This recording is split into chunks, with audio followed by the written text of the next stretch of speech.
Visakha steel plant ప్రైవేటీకరణ ఆపాలని బహుజన ధర్నా కార్యక్రమాన్ని బిఎస్పీ పార్టీ ఆధ్వర్యంలో జరుగుతున్న కార్యక్రమం రాష్ట్ర నలుమూలలో వచ్చినటువంటి బహుజన ముద్దుల బిడ్డలకు బుద్ధిగా స్ఫూర్తిగా తెలియజేస్తున్నారు. ఈ సందర్భంగా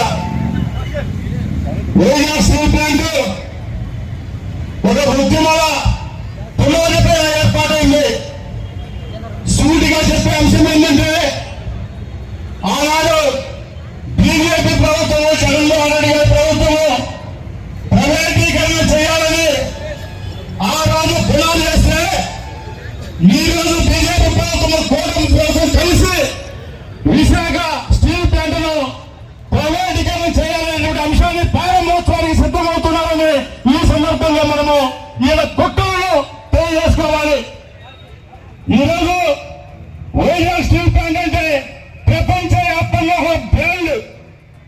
ఈ స్టీల్ ప్లాంట్ లో సుమారు 40,000 మంది ప్రత్యక్షంగా ఉద్యోగ, అదేవిధంగా పరోక్షంగా లక్షలాది మందికి ఉపాధి కలుస్తున్నటువంటి ఈ స్టీల్ ప్లాంట్ లో ఏ విధంగా మీరు దుర్మార్గంగా, కిరాతకంగా, ప్రజాస్వామికి వ్యతిరేకంగా, రాజ్యాంగానికి వ్యతిరేకంగా మీరు ప్రైవేటీకరణ ఆలోచన ఎలా వచ్చిందని ఈ సందర్భంగా మేము తెలియజేస్తున్నాము. విశాఖ స్టీల్ ప్లాంట్ ప్రైవేటీకరణ చేస్తే ఈ దేశంలో ఉన్నటువంటి ఎస్సీ, ఎస్టీ, బీసీ, మైనారిటీ వర్గాలను అణచివేసే భాగంలో మీరు కుట్ర చేసినట్టు ఈ సందర్భంగా తెలియజేస్తున్నాము. అణచివేత అధికమైతే తిరగబాటు ఎక్కువవుతుందని ఈ సందర్భంగా తెలియజేస్తున్నాము. మిత్రులారా, ఎక్కడైనా చూడండి, ఒక ప్రైవేట్ సెక్టర్ కదా ఏర్పాటైతే చాలా కోల్పోతాము. ప్రభుత్వ రంగ సంస్థలు వస్తే వికలాంగ దివ్యాంగులను సైతం ఉద్యోగాలు ఇచ్చేటువంటి సంస్థలు ప్రభుత్వ రంగ సంస్థలు. అదేవిధంగా భారత రాజ్యాంగానికి విరుద్ధంగా కూడా ఈ కార్యక్రమాన్ని జరుగుతుందని తెలియజేస్తున్నాము. ఆనాడు డాక్టర్ బిఆర్ అంబేద్కర్ గారు చెప్పారు, భారత రాజ్యాంగం మంచిదైతే అమలు చేసేవారు చెడ్డవారైతే భారత రాజ్యాంగం సెటిల్ అవుతుందని, భారత రాజ్యాంగం సెటిల్ అయితే అమలు చేసేవారు మంచివారైతే భారత రాజ్యాంగం మంచిది అవుతుందని ఆనాడు డాక్టర్ బిఆర్ అంబేద్కర్ గారు స్ఫూర్తిగా చెప్పారు.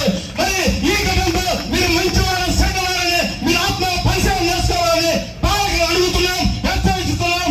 మీరు విశాఖ ఉక్కును వెంటనే ప్రైవేటీకరణ ఆపండి. మరి ఒక్కొక్కరు జాతీయ స్థాయి లీడర్లు 40 ఏళ్ళ యొక్క అనుభవం మేము చాలా అనుభవిస్తుంటున్నారు కదా, మరి ఏమైంది విశాఖ స్టీల్ ప్లాంట్ ప్రైవేటీకరణ ఆపేటువంటి చర్యలు మీ యొక్క విధానమని అడుగుతున్నాము. మీరు ఎన్నో కార్యక్రమాలు చేస్తున్నారు. ఆనాడు రోజు దుకాణం జరిగితే బస్సులో ఉండి మీరు విశాఖను బ్రహ్మాండం తీర్చిదిద్దారు కదా. ఈ రాష్ట్రంలో, ఈ దేశంలో లక్షలాది మంది ప్రత్యక్షంగా పరోక్షంగా ఉన్నటువంటి విశాఖ ఉక్కును ప్రైవేటీకరణ ఆపాలని ఎందుకు మీరు చర్యలు చేపట్టాలని తెలియజేస్తున్నాము. 2019లో 9,000 కోట్లు లాభాల్లో ఉన్నటువంటి విశాఖ ఉక్కు 2020లో ఎలా నష్టంలోకి వెళ్ళిందని మీరు ఈ విధంగా తెలియజేస్తున్నారు. మీరు కేవలం ఈ సహజ సంపదల వనరులను పుట్టేయాలని ఒక లక్ష్యం తప్ప ఎటువంటి మార్గం లేదు. అందువల్ల ప్రజల్లో చైతన్యమై తిరుగుబాటు చేసి విశాఖ ప్రైవేటీకరణ కాకుండా మేము చూస్తామని, అదేవిధంగా ఆంధ్రప్రదేశ్ బీసీ సమన్వయ కమిటీ కూడా ఈ ఉద్యమంలో భాగస్వాములై ఈ ప్రైవేటీకరణ ఆపే కార్యక్రమంలో మేము కూడా భాగస్వాములు అవుతామని తెలియజేసుకుంటూ ఈ కార్యక్రమాన్ని ఇంకా ముందుకు తీసుకుపోయి మనమందరం ఉద్యోగంతో పోరాటం చేద్దామని ఈ సందర్భంగా తెలియజేసుకుంటూ ఈ అవకాశం ఇచ్చిన మీ అందరికీ కూడా అభినందనలు తెలియజేసుకుంటూ సెలవు తీసుకుంటున్నాను.